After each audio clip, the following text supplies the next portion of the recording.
Buckle up, folks. We're going way back in time today. Yeah, deep time. We're talking late Devonian extinction, and get this. Okay. The Earth almost went belly up thanks to plants. Plants. Yeah, right? It's like finding out your houseplant is secretly plotting world domination. Right? Yeah, seriously.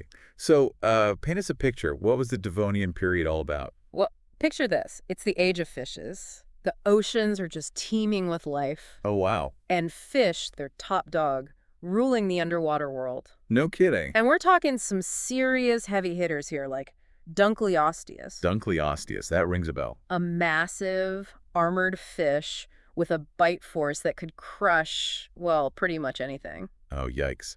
So while all this was happening in the oceans, what was going on land? Well, on land, plants were having their moment. Really? They were evolving rapidly, spreading across the continents, creating the first forests. First forests, huh? Yeah, and all that photosynthesis, it was pumping oxygen into the atmosphere like crazy. Yeah, more oxygen, good for everyone, right? You'd think so, wouldn't you? But the late Devonian, well, it had a dark side, Oh, what do you mean? A series of extinction events that wiped out a huge chunk of life on Earth. Seriously? Yeah, and those plants, well, they played a pretty big role in the whole drama. Okay, now I'm really intrigued. How did plants go from Earth's best friend to, like, public enemy number one? It's a wild story, full of twists and turns. I bet. But to really understand it, we need to talk about the Kellwasser event and the Hangenberg event, two major extinction pulses that rocked the Devonian world. Double whammy, huh? Let's start with the Kellwasser. What happened there? Okay, so picture this.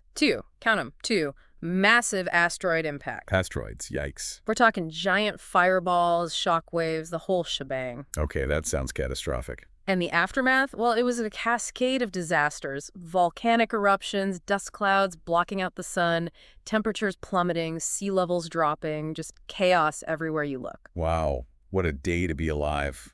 Or not, I guess. So what does all this do to life, especially in the oceans? Well, think about it. You're a fish in a shallow sea, and suddenly your world is drying up around you. Not good, right? No, not at all. And then you've got ocean acidification. Like pouring vinegar in a fish tank. Exactly. It was a recipe for disaster, especially for coral reefs and all the creatures that depended on them. So the Kellwasser was like a 1-2 punch, and things were looking pretty dire. Yeah, pretty much. But then we have the Hangenberg event, and that's where things get even weirder. Weirder?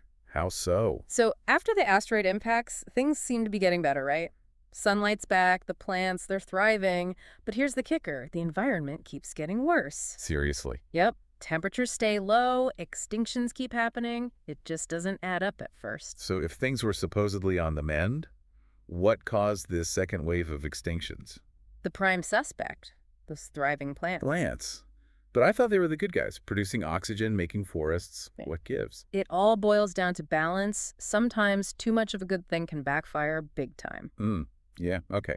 You see, those rapidly growing forests were pulling massive amounts of carbon dioxide out of the atmosphere. So they were cleaning the air. That's good, isn't it? Well, in this case, it led to a global cool down, basically an ice age. Whoa. So instead of a fiery apocalypse, we get a slow freeze. That's a pretty big plot twist. It is, right? And there's more. As those forests grew and died, they released tons of nutrients into the rivers and eventually the oceans, stuff like nitrogen and phosphorus. So like too much fertilizer for the oceans. It was like an all-you-can-eat buffet for algae, triggering massive blooms, those red tides you hear about, and those blooms, well, they sucked up all the oxygen in the water, basically suffocating everything else. So too much oxygen in the air for the plants and not enough in the water for everything else. Talk about a double whammy. Yeah, a real recipe for disaster. So just how bad was the damage from all of this? The late Devonian extinction, it was devastating. Something like 70% of all species on Earth gone. 70%? Wow, that's almost unimaginable. So who got hit the hardest? Marine life, especially those that depended on coral reefs, they were decimated. And a lot of those armored fish, the Dunkleosteus and its relatives, they were wiped out completely. Wow. So entire ecosystems collapsed. It wasn't just a bad day, it was a total reset for life on Earth. It was, and it took millions of years for things to recover. It's amazing how life can bounce back from something so catastrophic. But I guess even in the face of extinction, there's always opportunity, right? Yeah, that's the thing about life. It's incredibly resilient, and even in the darkest times, there's always a spark of hope, a chance for something new to emerge. Well, that's a good thought, and definitely curious to hear more about those sparks of hope and what rose from the ashes of the Devonian, but I think we'll have to save that for our next deep dive. Sounds like a plan. So join us next time as we explore the aftermath of the late Devonian extinction and see how life on Earth picked itself up and started all over again. It's a story you won't want to miss. See you then. Okay, so we've seen how the late Devonian extinction really shook things up, but life is pretty good at finding a way, right? Oh, absolutely. What happened after all that chaos? Who were the winners, so to speak? Well, while the oceans were, still recovering, something really interesting was happening on land. Hmm. Remember those early tetrapods, the ones that were kind of dipping their toes out of the water? Oh yeah, those were like our distant fishy ancestors, weren't they? Exactly, the pioneers of land vertebrates. So, did the extinction events actually help them out in a way? It's wild, isn't it?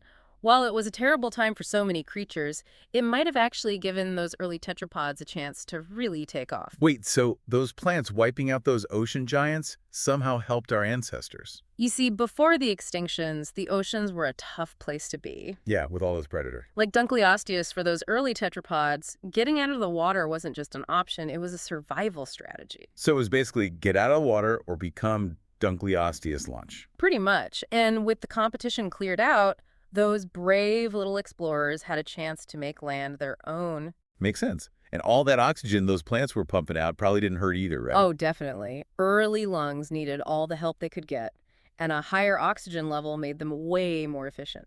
So those plants inadvertently helped our ancestors breathe on land. That's pretty cool. A bit ironic, isn't it? But the late Devonian extinction wasn't just those two big events, the Kellwasser and the Hangenberg. Right, it was a long process. Yeah, it spanned millions of years with all sorts of ups and downs. So it was more like a constant barrage of challenges, not just two isolated punches. That's a great way to put it. Imagine a boxer getting hit over and over again. Even if some punches are weaker than others, they all take their toll. And I guess those constant changes really highlight how complex these systems are, right? Exactly. It's not just one thing causing an extinction. It's this whole web of interacting factors Yeah. playing out over millions of years. So it's a story of change, adaptation, and resilience. Those that could adapt survived. Those that couldn't. That's a really key takeaway here. The late Devonian extinction wasn't just about death and destruction. It was also about innovation and the amazing ability of life to, find a way.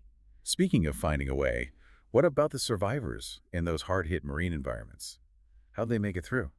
Well, some were just lucky, they lived in deeper parts of the ocean that weren't as affected by the changes up top. Ah, so they kind of dodged a bullet. Yeah, others were able to adapt to the new conditions, either by changing their behavior or evolving new traits. So it's like natural selection in action, the tough get going, so to speak. Exactly, and those survivors, they're a reminder that even when things look bleak, there's always hope. Life finds a way. That's good to hear. But what about us? What lessons can we learn from the late Devonian extinction, especially now, with all the environmental changes we're facing? Well, for one thing, it shows how interconnected Earth systems are. What happens in one part of the planet affects everything else. Like those plants cleaning the air and causing an ice age? Talk about unintended consequences. And as we humans continue to change the planet, we need to be aware of those connections and those potential unintended consequences. It's a sobering thought, but it's also empowering in a way, knowing that we have a responsibility to care for this planet. It's not just about preventing another mass extinction. It's about ensuring a healthy future for all life on Earth, ourselves included. The late Devonian extinction might seem like ancient history, but its lessons are incredibly relevant today. It's amazing how studying something that happened millions of years ago can teach us so much about our present and our future. It really is, and it just goes to show there's always more to learn.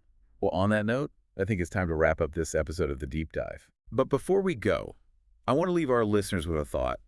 The late Devonian extinction was a pivotal moment in Earth's history. It reshaped ecosystems, pushed evolution in new directions, and ultimately led to the world we live in today. But what if things had gone differently? What if those asteroids had missed, or those plants hadn't grown so rapidly? How would life on Earth be different? That's something for everyone to think about. A real mind bender, isn't it? Thanks for joining us on this journey through deep time. And until next time, keep those brains buzzing. Makes you wonder, what if just one little thing had gone differently? Yeah, like a what-if scenario for the whole planet. Right. So let's play that game. Imagine those asteroids just missed Earth completely. Okay. And those Devonian forests, they never went on their carbon-gobbling spree. What happens? What would the world look like? Well, for one thing, those armored fish, like Dunkleosteus, they might still be the kings of the sea. Oh, wow. No extinction pressure, no need for our tetrapod ancestors to make a run for it. So no Dunkleosteus, no us. That's a little freaky to think about. It is, right. It really shows you how much we owe to these chance events, these turning points in history. And without that pressure to escape, maybe land vertebrates evolve way later, or maybe not at all. That's right. Imagine a world without amphibians, reptiles, birds, mammals, none of them. Wow, that's a really different Earth. Right. It's almost impossible to imagine. But what about those forests? Would they have just kept growing forever? That's a tough one to say for sure, but it's possible they could have kept pulling carbon dioxide out of the atmosphere. And Well, maybe that triggers a really long ice age. Earth becomes this frozen, inhospitable place. so maybe those extinction events, as bad as they were, actually prevented something even worse, like a global snowball Earth. It's definitely a possibility. It's like the late Devonian extinction hit the reset button on the planet, and it set the stage for everything that came after. It makes you realize how fragile everything is, even on a planetary scale. It does. And as we deal with climate change and all these other challenges today, I think those lessons from the deep past are more important than ever. They are. So what's the one big takeaway you hope people get from all of this? I think the most important thing is to remember that Earth's history is full of surprises, good and bad. Yeah. What seems like a disaster one day can lead to something amazing down the road, and even the good things can have unexpected consequences. Like those plants, cleaning the air and causing an ice age? Who knew? Right. We can't always predict what's going to happen, but we can learn from the past and try to make better choices for the future. Well said, and I think this episode has been a perfect example of that. Who knew plants could be such powerful forces in shaping the planet? It's amazing what you can learn when you dig into deep time, isn't it? It really is. Well, that wraps up our deep dive into the late Devonian extinction. Thanks for joining us on this journey through prehistory. It's been a pleasure. Remember, the past isn't just a bunch of old stories and fossils. It's a living laboratory full of lessons we can apply today. Yeah, to help us create a better future. So until next time, keep those brains buzzing.